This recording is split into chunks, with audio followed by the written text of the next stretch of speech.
नमस्कार. आज आपण बिना भाजणीची फक्त 20 मिनिटात तयार होणारी, कोणालाही जमणारी, कधीही न फसणारी चकली तयार करणार आहोत. या चकलीला रंग पहा, काय सुरेख आलेला आहे. मस्त अशी गोल, गरगरीत आणि काटेदार चकली तयार झालेली आहे. चकलीचा आवाज ऐका, त्यावरूनच ठरवा ही चकली किती मस्त अशी कुरकुरीत आणि खुसखुशीत तयार झालेली आहे. गौरी गणपती फराळामध्ये सर्वांच्याच घरी फराळ केला जातो. त्यातला सर्वांच्या आवडीचा पदार्थ म्हणजे चकली. पहिला डब्बा संपतो तो सुद्धा चकलीचाच बरं का. तर अशी सर्वांच्याच आवडीची चकली छान तर व्हायलाच हवी ना. आज आपण कोणत्याही प्रकारची भाजणी न करता तरी सुद्धा भाजणीच्या चवीची मस्त अशी कुरकुरीत, खुसखुशीत, तेलात न विरघळणारी, तेल न पिणारी, मऊ न पडणारी चकली तयार करणार आहोत. चकली पहा, मस्त अशी गोल, गरगरीत आणि काटेरी तयार होत आहे. चकली करताना सोऱ्यामधून कुठेही तुटत नाहीये, एकसारखी अशी गोल गरगरीत तयार झालेली आहे. चकली तेलामध्ये घातल्यावरती विरघळलेली नाही, मस्त अशी एकसारखी तळून तयार झालेली आहे. चकलीला रंग पहा, किती सुरेख आलेला आहे. मस्त अशी काटेदार चकली तयार झालेली आहे.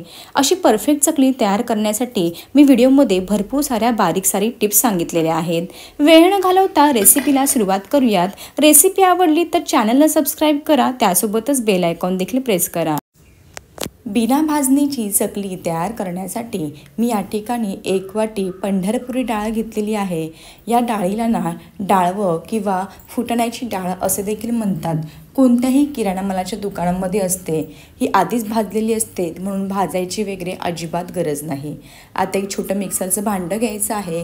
मिक्सरच्या भांड्यामध्ये सर्व घेतलेली 1 वाटी डाळवं काढून घ्यायचे आहे. झाकण लावून जेवढं शक्य होईल ना तेवढी एकदम बारीक पावडर तयार करून घ्यायची आहे. हे पहा, अशा प्रकारे मस्त अशी बारीक पावडर तयार करून घेतलेली आहे. एकदम छान अशी पावडर तयार झाल्यामुळे मी याला चाळून घेतलं नाही. जर तुमचं थोडे भरड उरली असेल ना तर त्याला चाळून घेणं आवश्यक आहे. आता ही बारीक करून घेतलेली डाळ आहे ती आपण एका मोठ्या मिक्सिंग बाउलमध्ये काढून घेऊयात.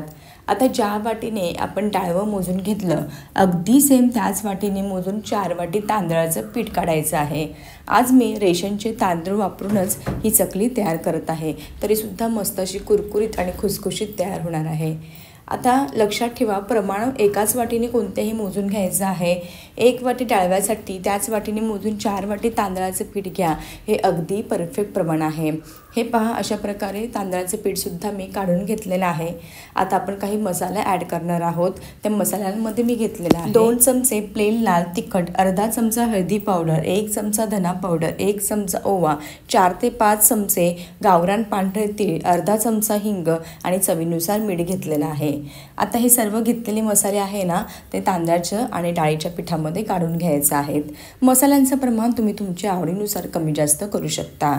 आता हे सर्व घातलेले जे मसाले आहेत ते अगदी व्यवस्थित पिठांमध्ये मिक्स करून घेऊयात, एकजीव करून घेऊयात. तुम्ही ह्या ठिकाणी ना जिऱ्याची पावडरसुद्धा घालू शकता, त्यामुळे सुद्धा चकली खूप छान लागते. तीळ आहेत ना भरपूर घाला, त्यामुळे कसं तीळ दिसायलासुद्धा चकलीवरती छान दिसतात. त्यासोबतच खायलासुद्धा खूप पौष्टिक असतात आणि चकलीसुद्धा खूप छान लागते चवीला. हे पहा, अशा प्रकारे सर्व मसाले मी पिठामध्ये अगदी व्यवस्थित मिक्स करून घेतलेले आहेत. आता पुन्हा सुरुवातीला आपण ज्या वाटीने सर्व पिठं मोजून घेतली ना, तांदळाचं पीठ आणि डाळव्याचं पीठ, त्याच वाटीने मोजून अर्धी वाटी आपल्याला तेल घ्यायचं आहे. तेल खाण्याचं कोणतंही कुकिंग तेल तुम्ही वापरू शकता. हे पहा, आता अर्धी वाटी तेल घ्यायचं आहे. हे अगदी परफेक्ट प्रमाण आहे. आता तेलाचं मोहन आपल्याला अगदी कडकडीत गरम करून घ्यायचं आहे. त्यामुळे तडका पॅनमध्ये हे सर्व तेल काढून घेते. अगदी धूर सुटेपर्यंत तेल गरम करून घेऊयात. आता तेल गरम करून घेतलेलं आहे, लगेचच पिठामध्ये घालून घ्यायचं आहे. तुम्ही या ठिकाणी पाहू शकता मस्त असे फेस आलेला आहे. असा फेस आल्यामुळे काय होतं, आपलं जे पीठ असतं ना ते हलकं फुलकं होतं आणि आपली जी चकली आहे ती खुसखुशीत आणि पोकळ कुरकुरीत व्हायला मदत होते. त्यामुळे लक्षात ठेवा, नेहमी कडकडीत तेलाचं मोहन घालायचं, म्हणजे चकली जी आहे ना अगदी डब्बा संपेपर्यंत कुरकुरीत राहते. आता हे घातलेलं तेलाचं मोहन अगदी व्यवस्थित पिठामध्ये मिक्स करून घेऊयात. तेल गरम आहे त्यामुळे सुरुवातीला चमच्यानेच मिक्स करून घ्या. पण लक्षात ठेवा, तेलाचं मोहन अगदी योग्य घालणं गरजेचं आहे. जर याचं प्रमाण जास्तीचं झालं ना तर तुमची चकली तेलामध्ये विरघळू शकते, नरम पडू शकते किंवा चकली व्यवस्थित होणारच नाही. किंवा ह्यापेक्षा उलट म्हणजे तेलाचं मोहन जर तुम्ही अगदीच कमी घातलं ना प्रमाणापेक्षा, तर काय होतं, चकली अजिबात कुरकुरीत खुसखुशीत होत नाही, कडक स्वरूपाची होते. खाताना ना दाताला हाताला चिटकते अशी चकली नको आहे, त्यामुळे अगदी परफेक्ट चकलीसाठी अर्धी वाटी तेल घ्या. आता हाताला सोसवेल असं वाटते, त्यामुळे सर्व तेलाचं मोहन आपल्याला पिठाला चांगलं असं चोळून घेणं आवश्यक आहे. आता लागेल तसं थोडं थोडं पाणी घालायचं आहे आणि चकलीसाठी पीठ भिजवून घ्यायचं आहे. मात्र पीठ भिजवताना ना कोमट पाण्याचा वापर करायचा आहे. कोमट पाण्याचा वापर केल्यामुळे काय होतं, तांदळाच्या पिठाला ना चिकटपणा येतो आणि चकली मस्त अशी एकसारखी पडायला मदत होते आणि छान अशी वळली जाते. हे पहा, अशा प्रकारे लागेल तसं अगदी थोडं थोडं पाणी घाला. एकदम लगेच जास्त पाणी घालू नका, नाहीतर तुमचं पीठ पातळ होण्याची शक्यता असते. आता चकलीसाठी ना नेहमी मध्यम स्वरूपाचं पीठ मळायचं असतं. अगदीचंच कडक नाही, अगदीचंच पातळ नाही, मध्यम कन्सिस्टन्सीचं पीठ मळून घ्या. म्हणजे कसं, आपण त्याला एक साधारणतः 5-10 मिनटं भिजायलासुद्धा ठेवणार आहे. पातळ वगैरे नको व्हायला, त्यामुळे मध्यम असं मळून घ्यायचं आहे. पाणी ना कोमट असलं तरीसुद्धा हाताला चटके लागत आहे, त्यामुळे सावकाश मळायचं आहे. तुम्ही थोडंसं आधी चमच्याने मिक्स करून घ्या, त्यानंतर हाताने मळलं तरीसुद्धा चालेल. चला तर लागेल तसं अगदी थोडं थोडं पाणी काढून आपण चकलीसाठी लागणारं पीठ भिजवून घेऊयात. हे पहा, अशा प्रकारे लागेल तसं अगदी थोडं थोडं पाणी घालून मी चकलीसाठी लागणारं पीठ भिजवून घेतलेलं आहे. तुम्ही या ठिकाणी पाहू शकता, अगदीच घट्ट नाही, अगदीच पातळ नाही, अगदी मध्यम असं मळून घ्यायचं आहे. परफेक्ट असं मळलं गेलं आहे. हे पहा, आता मी याला भिजत वगैरे ठेवणार नाही आहे, लगेच याची चकली तयार करणार आहे. त्यामुळे लागेल तसं अगदी थोडं थोडंसं पीठ घ्यायचं, चांगलं असं मळून घ्यायचं. सोऱ्यामध्ये तुम्हाला पीठ घालताना चांगलं असं ते मळून घ्यायचं आहे आधी, म्हणजे कशी चकली अशी एकसारखी पडते. आता मळताना थोडंसं पीठ तुम्हाला घट्ट वाटत असेल ना, तर कोमट पाण्याचा हात घ्यायचा आणि चांगलं असं मळून घ्यायचं. हे पहा, अशा प्रकारे असं थोडं थोडं पीठ मी सोऱ्यामध्ये भरून घेणार आहे. सोऱ्या भरताना चांगलं असं दाबून भरायचं, एअर गॅप ठेवू नका मध्ये, म्हणजे चकली अशी एकसारखी पडते. हे पहा, अशा प्रकारे सोऱ्यामध्ये मशीनमध्ये मी पीठ भरून घेतलेलं आहे. आता आपण लगेचच चकली बनवायला सुरुवात करूयात. आता अशा चकल्या तयार करण्यासाठी ना मी छोट्या छोट्या थाळ्या घेतलेल्या आहेत. थाळ्यांवरती ही चकली मुद्दाम करायची, म्हणजे कशी लगेच झाऱ्यावरती टाकता येते आणि तेलामध्ये अगदी अख्खीच्या अख्खी व्यवस्थित गोलाकार सोडली जाते. हे पहा, अशा प्रकारे मस्त अशी काटेदार आणि गोलाकार चकली तयार होत आहे. करताना मध्येच कुठेही तुटलेली नाही. शेवटचा वेढा असा प्रेस करून घ्यायचा, म्हणजे तळताना तो सुटत नाही. तुम्ही या ठिकाणी पाहू शकता, अगदी छान अशा चकल्या तयार होत आहे, कारण आपण जे पीठ आहे ना ते अगदी व्यवस्थित असं मळून घेतल्यामुळे एकसारखी पडत आहे, करताना तुटत नाही आहेत. चला तर ह्याच पद्धतीने मी आणखी 4-5 चकल्या तुम्हाला तयार करून दाखवते. ही चकली बनवायला फार सोपी आहे, अगदी झटपट तयार होते. कोणत्याही प्रकारची भाजणी न करता बिना भाजणीचीच पण भाजणीच्या चवीची लागणारी झटपट अशी चकली आज आपण तयार करणार आहोत. मी तुम्हाला खात्रीने सांगते, ही चकली अजिबात तुमची बिघडणार नाही आणि विशेष म्हणजे घरातल्या लहान मुलांपासून वयस्कर व्यक्तींना सुद्धा आवडेल इतकी चविष्ट, कुरकुरीत आणि खुसखुशीत तयार झालेली आहे. विशेष म्हणजे खाता सुद्धा येणार आहे, कडक वगैरे अजिबात होणार नाही. हे पहा, अशा प्रकारे मी 5-6 चकल्या तयार करून घेतलेल्या आहे.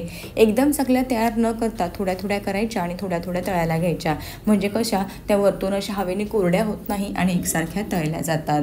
चला तर आता आपण लगेचच चकल्या तळायला घेऊयात.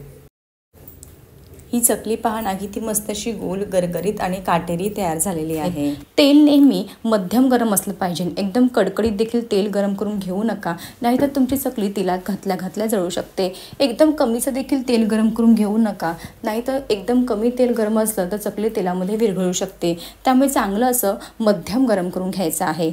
चकली तेलामध्ये घालायच्या वेळेस गॅसची फ्लेम अगदी मोठी ठेवायची आहे. आता अशी चकली आपण प्लेटवर तयार करून घेतलेली आहे. झाऱ्यावरती घालून घ्यायची आहे. प्लेट अशी झाऱ्यावरती उलटी करायची आहे, म्हणजे व्यवस्थित अशी चकली झाऱ्यावरती पडते आणि हळुवारपणे झाऱ्या तेलामध्ये सोडायचं आहे. चकली आपोआप तेलामध्ये सोडली जाते.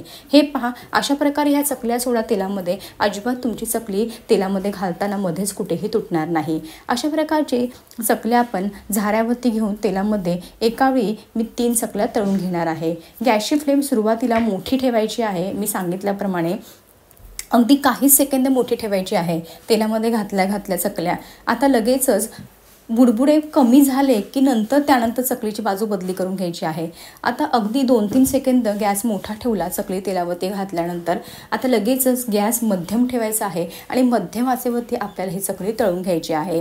तुम्ही या ठिकाणी पाहू शकता, सुरुवातीला चकलीवरती किती बुडबुडे आहेत. चकलीवरची बुडबुडे थोडे कमी झाले आणि झाऱ्याला चकली थोडीशी कडक जाणवली, त्यानंतरच चकलीची बाजू बदली करून घ्यायची आहे. जर तुम्ही घाई केली तर तुमची चकली तेलामध्ये तुटू शकते. हे पहा, आता चकलीची थोडी झाऱ्याला कडक लागलेली आहे. चकलीची बाजू बदली करून घ्यायची आहे आणि मध्यम आचेवरती मस्त अशी खरपूस आतपर्यंत चकली तळून घ्यायची आहे. बरेच लोक काय करतात, चकलीचं पीठ वगैरे अगदी व्यवस्थित भिजवून घेतात, पण चकली तळताना मात्र गडबड करतात. अशा वेळेसुद्धा तुमची चकली बिघडू शकते, नरम पडू शकते, भरपूर तेल पिऊ शकते. आता तुम्ही या ठिकाणी पाहू शकता चकलीवरचे बुडबुडे थोडेफार कमी झालेले आहे. जेव्हा चकलीवरचे बुडबुडे पूर्णपणे कमी होते आणि चकली तेलामध्ये एकदम खाली जाऊन बसेल ना, तेव्हा समजायचं तुमची चकली एकदम खरपूस तळून तयार आहे.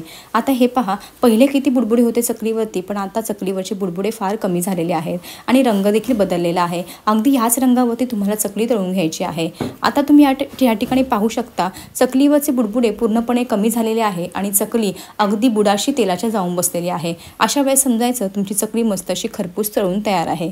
आता ही तळून घेतलेली चकली एका प्लेटमध्ये काढून घेऊयात. याच पद्धतीने तुम्हाला मी अजून काही चकल्या तळून दाखवते. चकली तळताना काही 1-2 गोष्टी लक्षात घ्यायच्या आहेत. जर तुम्ही अगदी कमी आचेवरती म्हणजे कमी गॅसवरती चकली तळून घेतली तर तुमची चकली नरम पडणार आहे, भरपूर तेल पिणार आहे. आणि जर एकदम कडकडीत तेल गरम असल्यावरती तळून घेतली तर चकली फक्त बाहेरूनच तळली जाते, आतून कच्चीच राहते. त्यामुळे डब्यामध्ये घातल्यानंतर काही वेळाने ती मऊ पडते. त्यामुळे लक्षात ठेवा, चकली जेव्हा तेलामध्ये घालतो ना, तेव्हा काही 2-3 सेकंद मोठा गॅस ठेवायचा, नंतर लगेच मध्यम गॅस करून मस्त अशी खरपूस आतपर्यंत तळेपर्यंत चकली मध्यम गॅसवरतीच तळून घ्यायची आहे. कमी गॅसवरती किंवा मोठ्या गॅसवरती चकली कधीच तळायची नाही. चकलीवरचे बुडबुडे थोडेफार कमी झाले की चकलीची बाजू आदली बदली करत मस्त अशी खरपूस चकली तळून घ्या. आणि जेव्हा चकलीवरची बुडबुडे पूर्णपणे कमी होतील आणि चकली जेव्हा तळाशी तेलाच्या जाऊन बसेल, जेव्हा असं झालं की समजायचं चकली मस्त अशी खरपूस तळून तयार आहे. तुम्ही आता ह्या ठिकाणी पाहू शकता, या चकल्या देखील अगदी मस्त अशा तळून तयार आहे. अगदी ह्याच रंगावरती तळून घ्यायच्या आहेत, म्हणजे मस्त अशा खरपूस तळल्या जातात. तळून घेतलेल्या चकल्या एका प्लेटमध्ये काढून घेते. याच पद्धतीने उरलेल्या सर्व चकल्या तळून घेते. हे पहा, अशा प्रकारे मी काही चकल्या तळून घेतलेल्या आहेत. चकल्यांचा आवाज पहा, म्हणजे तुमच्या लक्षात येईल किती मस्त अशा कुरकुरीत आणि खुसखुशीत चकल्या तयार झालेल्या आहेत.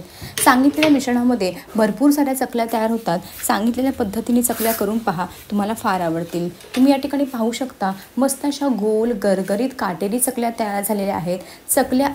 चकली अजिबात तेलामध्ये कुठेही विरघळलेली नाही, तुटलेली नाही, छान गोल तयार झालेली आहे, काटेदार तयार झालेली आहे. चकलीला जेव्हाचे काटे येतातच ना, तेव्हा समजायचं चकली आपली अगदी परफेक्ट तयार झालेली आहे, अजिबात कुठेही फसलेली नाही. हे पहा, अगदी मस्त अशी कुरकुरीत तयार झालेली आहे. ही न फसणारी झटपट अशी बिना भाजण्याची चकली एकदा नक्की करून पहा आणि कशी झाली ही मला कमेंट बॉक्समध्ये सांगायला मात्र विसरू नका. असं भेटूया एका नवीन रेसिपीसोबत. तोपर्यंत मस्त खा आणि हेल्दी राहा.